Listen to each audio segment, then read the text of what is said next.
এটা শরৎচন্দ্রবাবুর বাড়ির গেট।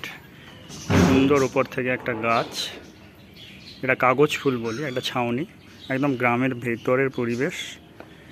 আর ওনার যে বাড়িটা থাকতো সেই আগে করার দিনের মতন, হ্যাঁ, দোতলা বাড়ি, এখনও টালি চাপানো। আর ওনার স্মৃতিসৌধ, একটা স্ট্যাচু বা মূর্তি, খুব সুন্দর।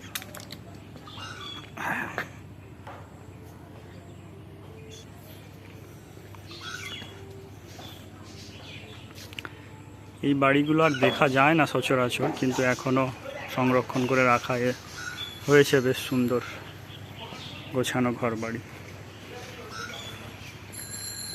আর বাগানটাতে পুরো এত গাছ সবুজ হয়ে আছে। বাড়ির বাঁদিকের সোজা ঘরটাতে ওনার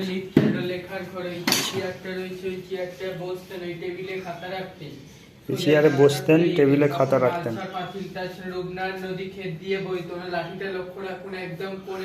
হ্যাঁ হ্যাঁ হ্যাঁ, কাঁচের ভেতর সুতো দিয়ে বাঁধা রয়েছে। দ্বিতীয় নম্বর একটা লাঠির ঠিক পাশেই রয়েছে ওনার নিচে যে মৃত্যুসজ্জায় ছবিটা রয়েছে ওনার দ্বিতীয় পক্ষের স্ত্রী হিরণময়ী দেবী। আচ্ছা। শরৎচন্দ্রের মৃত্যুর পর হিরণময়ী দেবী বাড়িতে 23টা বছর কাটিয়েছিলেন। ছবি তুলুন। বলুন।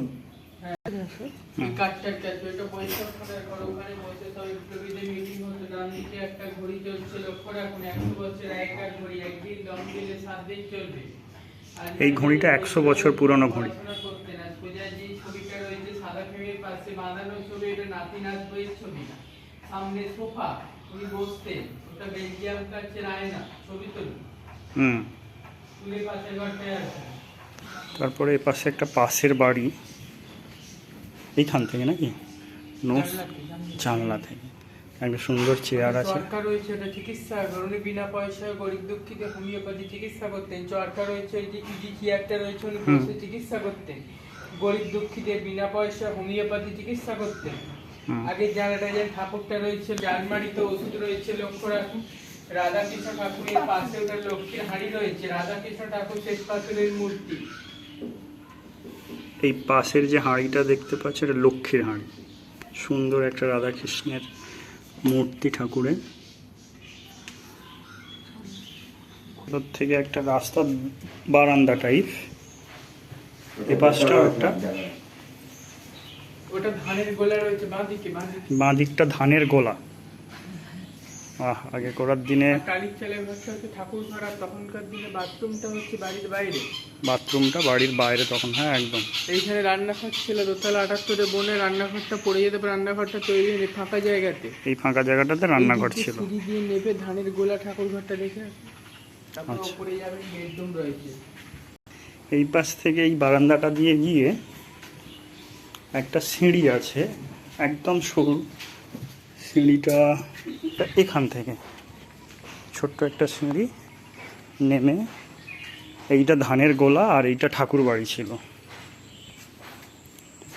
ভেতরে লাইট নেই, অন্ধকার। আর সেরকম আগে করার দিনে বাড়ির বাইরে বাথরুম হয়, বাড়ির বাইরে বাথরুম।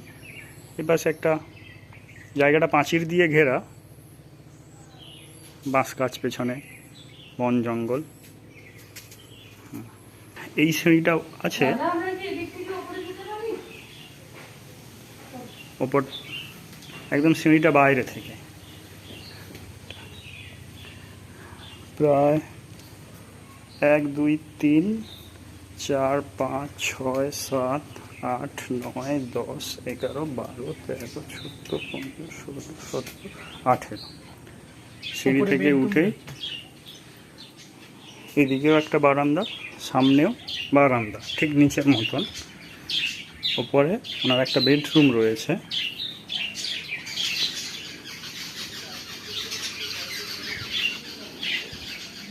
জানলা থেকে যদি দেখা যায়, আগে করার দিনের কাঠের সব ফার্নিচার।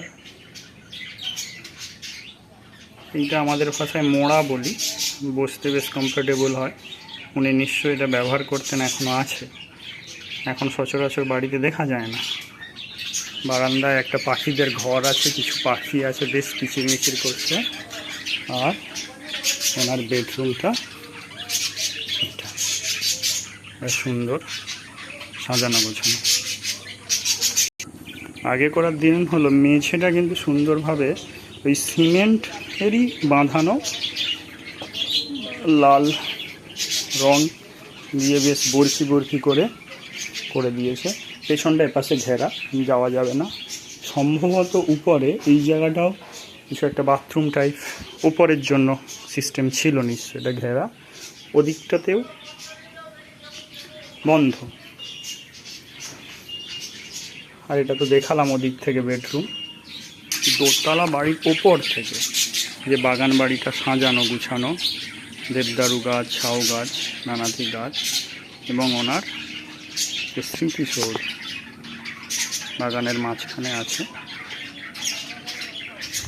আর ওই পাঁচিরের ওই ধার দিয়ে একটা রাস্তা, পাকা রাস্তা চলে গেছে। ঠিক বাড়ির পাঁচিরটা ঘুরে ওই পাশে ওই গাড়ি দাঁড়িয়ে আছে, ওনাকে যে